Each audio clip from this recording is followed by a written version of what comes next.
Guillaume, qu'est-ce que ça fait de retrouver ces lecteurs un an après? Moi, vraiment, je suis très attaché finalement à ce rendez-vous au Virgin, ce rendez-vous annuel.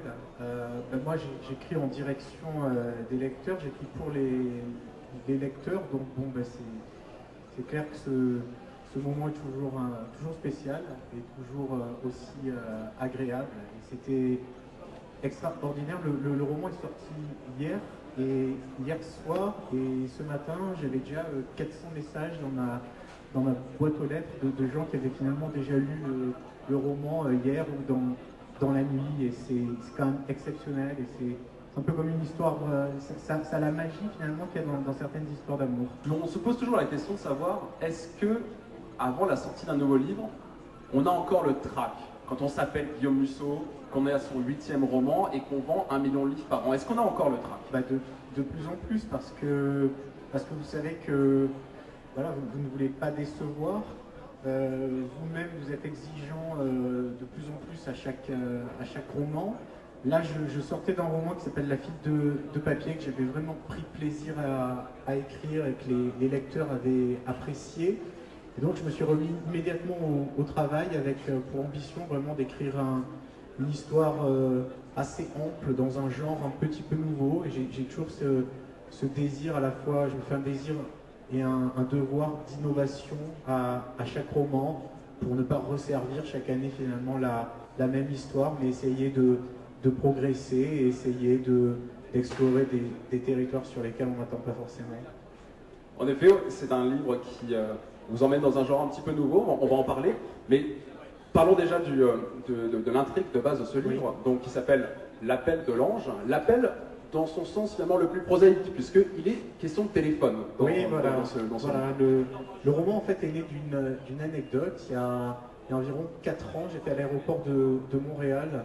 J'étais au Canada pour la promotion d'un roman et j'allais repartir vers la France, et j'avais mis mon téléphone à recharger dans la salle d'embarquement de l'aéroport, et dans un coup je m'aperçois que mon téléphone n'est plus là, et je vois une jeune femme qui s'en va. En fait, elle avait mis son téléphone dans son sac, donc je cours après elle, et effectivement elle s'était trompée, elle avait cru que c'était le sien qu'elle avait mis à recharger, mais un peu plus loin. Et dans l'avion qui me ramenait vers la France, je me suis dit, mais finalement, ça pourrait être le début d'un film. Dans l'avion, j'ai écrit 2-3 pages, une sorte de synopsis, puis finalement, je l'ai mis de côté. Et à force de prendre le métro et de voir vraiment aussi les gens complètement absorbés, plongés dans leur téléphone, je me suis dit, oui, voilà, il faut vraiment écrire là-dessus, parce que finalement, aujourd'hui, le portable, c'est une sorte d'archive de notre vie intime, à travers les mails, à travers les photos, les vidéos. Enfin, on peut stocker de plus en plus de choses. Et je pense que si par exemple j'avais écrit ce même livre il y a 20 ans, au lieu d'échanger leur téléphone, ils auraient peut-être échangé leur journal intime. Donc tu vois, ce qui m'intéressait, c'était vraiment avoir accès comme ça à l'intimité de l'autre, et tomber amoureux de l'autre à travers une intimité. Donc ce qu'il faut dire, c'est que les personnages de votre roman vont un petit peu plus loin que juste se tromper de téléphone. Oui. On a 2 personnages, si vous voulez, je présente un petit peu le livre pour vos lecteurs. On a 2 personnages, on a Jonathan, un ancien grand chef, très grand cuisinier qui possédait la meilleure table du monde, et qui a depuis 2 ans sa carrière bat un petit peu de l'aile pour après un divorce douloureux, oui.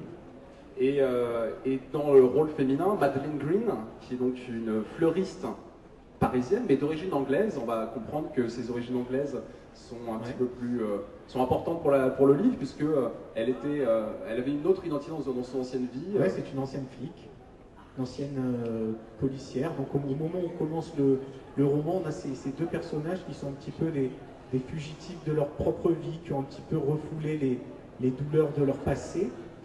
Et cet échange finalement de leur téléphone va leur faire prendre conscience finalement qu'ils sont unis par un secret, par un drame qui touche à leur passé.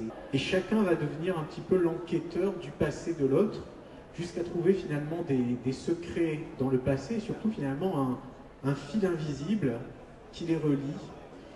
Et à partir de là, ce fil invisible, ça va les obliger finalement à se confronter à leurs anciennes peurs, à leurs démons, à tout ce qu'ils avaient voulu toujours refoulé. Mais finalement, pour être heureux, à un moment ou à un autre dans nos vies, je crois qu'on est obligé d'accepter finalement de faire face un peu de faire face à ça, de faire face à ses peurs, de faire face à ses démons. Et c'est ce que l'enquête finalement qu'ils vont mener ensemble va les obliger à faire. Alors, le lecteur se demande qu'est-ce qu'on trouverait en fouillant le téléphone portable de Guillaume Musso. Est-ce qu'il y aurait des secrets inavouables? Non, il n'y aurait pas de secrets inavouables. Moi, c'est plus en tant que finalement qu'observateur sociologique presque. Je suis un ancien professeur d'économie et de sociologie. Et un jour, je me suis retrouvé dans une salle d'attente. On était 5 personnes et on était tous les 5 finalement plongés dans notre téléphone en train d'envoyer des mails au lieu d'essayer de nouer un échange. Et ça m'a un peu fait peur en fait. Et je me suis dit, bien voilà, utilise le portable, mais utilise-le uniquement comme incident déclencheur. Et c'est pas du tout un livre hein, sur le téléphone. C'est un livre... c'est un thriller, c'est une romance, et le téléphone n'est là que pour lancer l'histoire. C'est quand même inquiétant, ce téléphone où toute la vie de ces personnages se retrouve dans ce téléphone. Ah bah oui, moi ça me fait très peur, hein. Donc c'est aussi une façon peut-être de dénoncer un peu ça. Alors vous parlez d'enquête, parce que enquête il y a dans ce roman qui part dans un genre nouveau pour vous, le genre du thriller. Oui. Qu'est-ce qui vous a poussé à vous aventurer dans ce genre nouveau et est-ce que ça vous a plu? Alors c'est vrai qu'il y a du suspense dans à peu près tous mes romans, mais là il y avait vraiment l'envie alors de jouer avec les genres.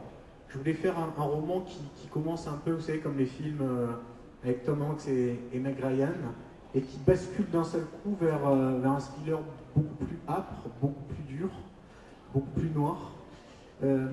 C'est un genre, je suis très amateur de ça, je vois beaucoup de films, on en parlait, hein, je lis beaucoup de romans comme ça, mais je ne voulais pas aller sur ce terrain-là et me mesurer, entre guillemets, à d'autres auteurs. Disons, je voulais faire une sorte de thriller romantique avec ce que je sais bien faire, c'est-à-dire moi je travaille beaucoup mes personnages, j'ai besoin d'avoir des personnages qui, moi, me semblent attachant et voilà, et je me suis dit voilà, avec ces 2 personnages, ça serait bien de les faire glisser vraiment vers une enquête et vers une histoire assez mystérieuse. Est-ce que vous voyez écrire un jour un thriller pur et dur? Ça serait très très possible parce que c'est un genre que j'adore.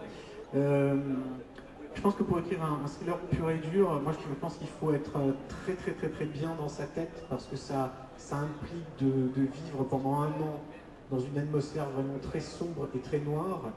Et c'est pas ce que j'avais envie, c'est pas ce dont j'avais envie. J'avais quand même encore envie d'amour, j'avais quand même encore envie de personnages attachants, d'humour, parce qu'il y a quand même des contrepoints humoristiques. Jonathan vit avec un colocataire canadien absolument déjanté qui met son linge à sécher au micro-ondes, qui amène finalement une touche vraiment de fantaisie à ce livre. Donc je suis attaché quand même aussi à ce... Parfois on parle de feel good movie, voilà, j'aime bien quand même que quand on referme mon roman, on ait quand même cette impression que finalement voilà, on a passé un moment agréable et que les personnages sont relativement, disons, dans une paix du moins précaire ou provisoire à la fin, mais qu'on arrive quand même à quelque chose d'assez positif. Moi je suis pas à l'aise du tout avec le cynisme, j'ai pas envie dans un monde qui est quand même tellement dur que je me vois pas en rajouter une couche en écrivant, vous voyez, des romans vraiment dépressifs, vraiment sombres, vraiment noirs. Donc ce qui m'intéresse vraiment dans le thriller, c'est vraiment l'enquête et c'est vraiment le rythme, la nervosité. Vous êtes à votre 8e roman, j'ai vu que le démarrage est un succès phénoménal, le public ici est là pour l'attester. Qu'est-ce qu'on peut vous souhaiter maintenant, Guillaume Musso? L'inspiration, de toujours garder cette envie et de toujours garder finalement l'honneur finalement que les lecteurs me font, parce que tant que j'aurai ce carburant-là, tant que j'aurai ce retour des lecteurs, je continuerai à écrire. Parce que c'est vraiment, je peux dire que c'est vraiment l'unique moteur, moi, qui me fait marcher. Hein. Je l'écris pas pour moi, j'écris pas pour des prix littéraires, pour des journalistes, j'écris vraiment en direction des lecteurs, et je le dis vraiment sans démagogie aucune, et c'était la vérité lorsque j'écris mon premier roman, et plus le temps passe, et même mes voyages à l'étranger, les romans sont traduits dans 35 pays, et voilà, c'est le bonheur de recevoir des retours comme ça, de gens qui me disent, ben voilà, votre histoire pendant 5 heures, ça a égayé ma journée, merci. Ben voilà, ben c'est suffisant parce que c'est énorme. Je crois que vous aimez vos lecteurs et que vos lecteurs vous le rendent bien. Ouais, merci beaucoup Guillaume, vous êtes très nombreux, je pense qu'on va passer à la séance de dédicace. Si on veut, pour que tout le monde puisse dédicacer son livre avant la fermeture du magasin. Qui n'est qu'à minuit au fond.